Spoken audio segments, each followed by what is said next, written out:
place to come play. 6 in a row down here, and it's our 7th win. There it is, Chapel. It's 6-7. So maybe there's something to that. I don't know. But man, it was a lot of fun. I love just the effort of our guys, the belief of our guys, and hey, now we've put ourselves in position to get to the postseason and maybe try to get an 8th win. And that's not what we set out to do, but there's only 2 other teams that have had 8 wins 15 years in a row, and that's Alabama and Georgia. So that's quite a turnaround. In fact, this is the greatest turnaround team in Clemson history. There's 30 teams that started 1-3 or worse. Only 4. We were only the 4th to get to 6. Nobody got to 7. So that wasn't what we set out for our story to be, but that's our story, and that's what life's all about. It's when good things happen to you, how do you respond? And when bad things happen to you, how do you respond? And man, you saw a group of young people that have responded to a lot of adversity, a lot of disappointment, a lot of negativity, a lot of that stuff. They've stayed together. They've continued to believe, and it's a good football team. I mean, they should have beat Alabama. I mean, they should have won that game, and they're 2 or 3 plays away from winning a couple more games. And just, one of them years didn't quite go their way, but that's a really dangerous football team that we just beat. And again, I got a ton of respect for Shane and how he does things here. And this is, my heart hurts for him and Emily and his family, because I know what it feels like to be on the other side of it. And this is a tough game to come out on the short side of it, but I'm proud of our guys. And I know everybody likes to give me math lessons around here. That's 9 out of 11. That's 9 out of 11. Y'all was all ready for the 3 out of 4. Y'all couldn't wait. Y'all already had them articles written. And let me just help. That's 9 out of 11, and that's 6 in a row down here.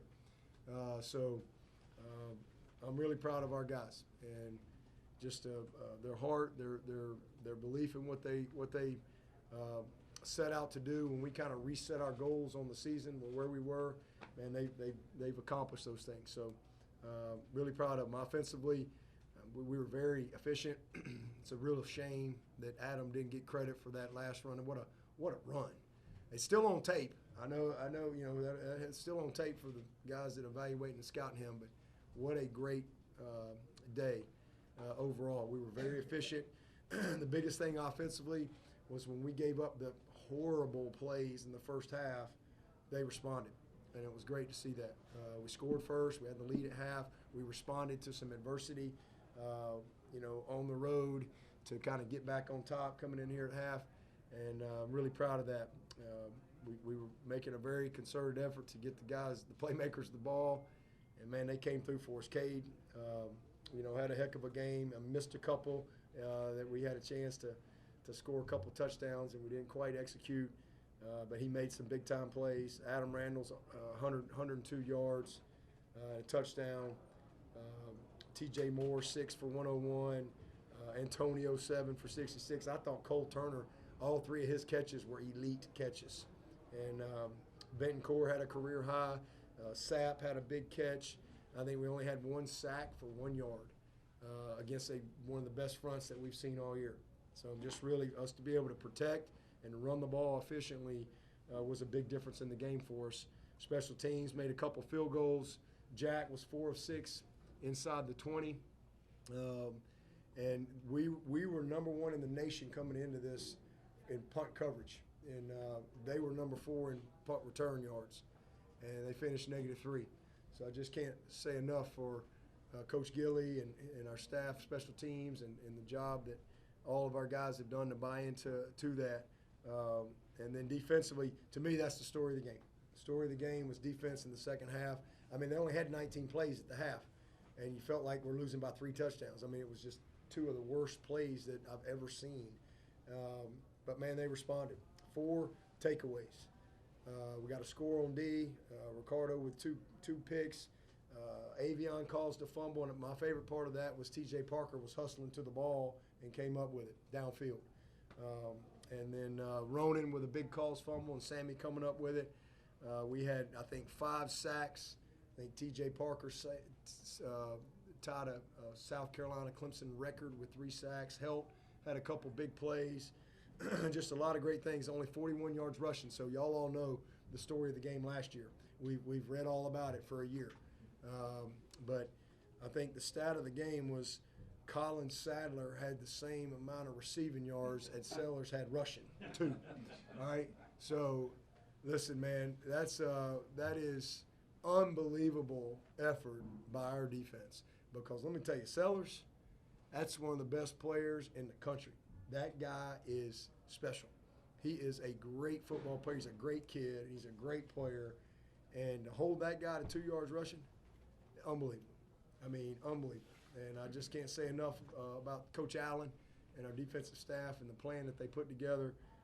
We did everything that we needed to do. We needed to not let them get a run game going. You know, we did everything except let 8 get behind us one time on cover 3. And then we had some crazy play over on the sideline. But I'm just really proud of the guys. It was awesome. And, again, happy for our fans. I got to meet a young man named Tron before the game. Man, hopefully he's smiling. I know I think he's maybe hospice right now. And I got a chance to meet his mom and dad and his sisters. And he was in a wheelchair when I came in here for the game. And, man, bundled up in a blanket. And it just blessed me to be able to see him. And so just want to give a shout out to Tron and tell him go Tigers, and hope he was able to have a smile on his face today. So just again, thankful for the win, grateful for the spirit of our team, and just grateful we can have a couple days to kind of recoup, and we got a postseason opportunity. I know everybody's disappointed that we didn't make the ACC championship game this year, and that's my fault. I didn't get it done. You know, we've been 8 out of the last 10 years, so you know maybe Tony can get there this year. I don't know if they've played yet. Have they played yet? So maybe Tony can get there, and we can still share in it a little bit. But you know, so I didn't get that part done, but. You know, as I said earlier in the week, all those people who wrote me during that 5-game losing streak that came up to me and told me, hey, I'd rather go 7-5 than 11-2. Well, you just got your chance. So I expect some congratulatory letters somewhere along the way. Something tells me I won't get them, or you didn't really mean it. But no, I'm just thankful. I'm really thankful, and just incredibly humbled by the effort of our team. And excited about a postseason. I don't know where we're going to go, but I mean, we'll have a great time getting ready to go play somewhere. And we've had 14 years with a postseason win. You know, we got a chance for a 15th. We got a chance for an 8th win. We got a chance to finish the season with a 5-game winning streak. There's a lot of good things that can come out of this season. Most of all, I think hopefully just a reset on how hard it is to win and just the joy and appreciation of winning. And with that, I'll take your questions. Coach, the touchdown run by Cade, kind of